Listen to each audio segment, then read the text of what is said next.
Hello friends, আজকে আমরা একটা নতুন ভিডিওতে আবার ফিরে এলাম। আজকের আমাদের আলোচনা ইনকাম ট্যাক্সের একটা নতুন উদ্যোগ যার নাম নাজ। হয়তো আপনারা দেখে থাকবেন, এর ফুল ফর্ম হলো non intrusive use of data to guide and enable.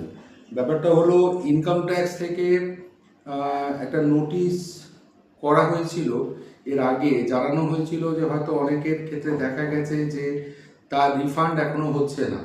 তার কতগুলো নির্দিষ্ট কারণ আছে, তার মধ্যে যারা এখনো রিফান্ড পাননি বা যার আইটি অ্যাসেসমেন্ট এখনো কমপ্লিট হয়নি, তার কতগুলো নির্দিষ্ট কারণ আছে।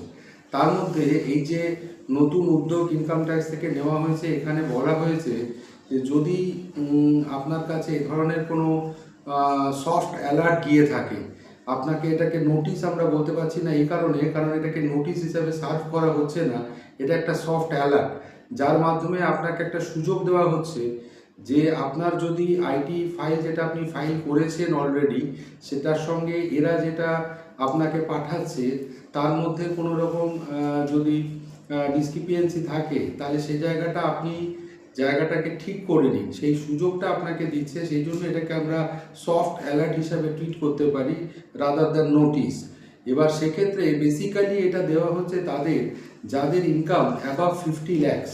কারণ যারা বিভিন্ন জায়গায় উচ্চ পদস্থ স্তরে কর্মরত, তাদের ক্ষেত্রে অনেক সময় দেখা যাচ্ছে যে তারা যখন ফাইল করেছে, তারা তাদের যে ডিটেলস আইটি রিটার্নের মধ্যে জমা করেছে, সেখানকার যে ইনকাম ট্যাক্সের সঙ্গে যে আমাদের পরবর্তীকালে যে আমরা স্টেটমেন্টগুলো 26AS বা থেকে পাই, টিডিএস বা টিসিএস থেকে পাই, সেটার সঙ্গে হয়তো অনেক সময় ম্যাচ করছে না। যার ফলে তাদেরকে একটা সফট অ্যালার্ট করা হচ্ছে যে যদি এরকম কিছু, বা আরেকটা জিনিস আছে যেটাতে হয়তো দেখা যাচ্ছে যে তাদের কোনো ফরেন ইনকাম আছে, তারা সেটা ওখানে ডিটেলসটা ওখানে কিন্তু সাবমিট করেনি, বা ফরেন ইনকামটাকে আইটি ফাইল করার সময় কনসিডারেশনের মধ্যে রাখেনি। দ্যাট ইজ ওয়াই এই ডিসক্রিপিয়েন্সিটা আরও বড় করে আসছে। সেক্ষেত্রে এরা কিন্তু আপনাদেরকে যে সফট অ্যালার্টটা পাঠাচ্ছে থ্রু নাজ, তার মাধ্যমে আপনাকে একটা সুযোগ দিচ্ছে যে আপনি এটাকে রিভাইজ করে নিন।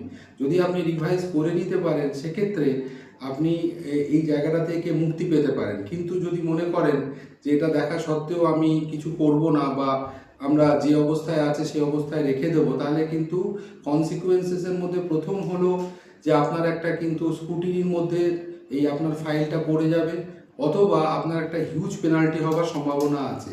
তাই আমরা মনে করছি যাদের কাছে এ ধরনের সফট অ্যালার্ট গেছে, যাদের ইনকাম অ্যাবাভ 50 ল্যাক্সের মধ্যে আছে এবং যাদের কাছে এ ধরনের অ্যালার্ট গেছে, তাদের উচিত খুব তাড়াতাড়ির মধ্যে এটাকে আরেকবার কনসিডার করে রিভাইজ রিটার্ন জমা দেওয়া, যাতে ভবিষ্যতে তাকে আর কোনো সমস্যার সম্মুখীন না হতে হয়। যদি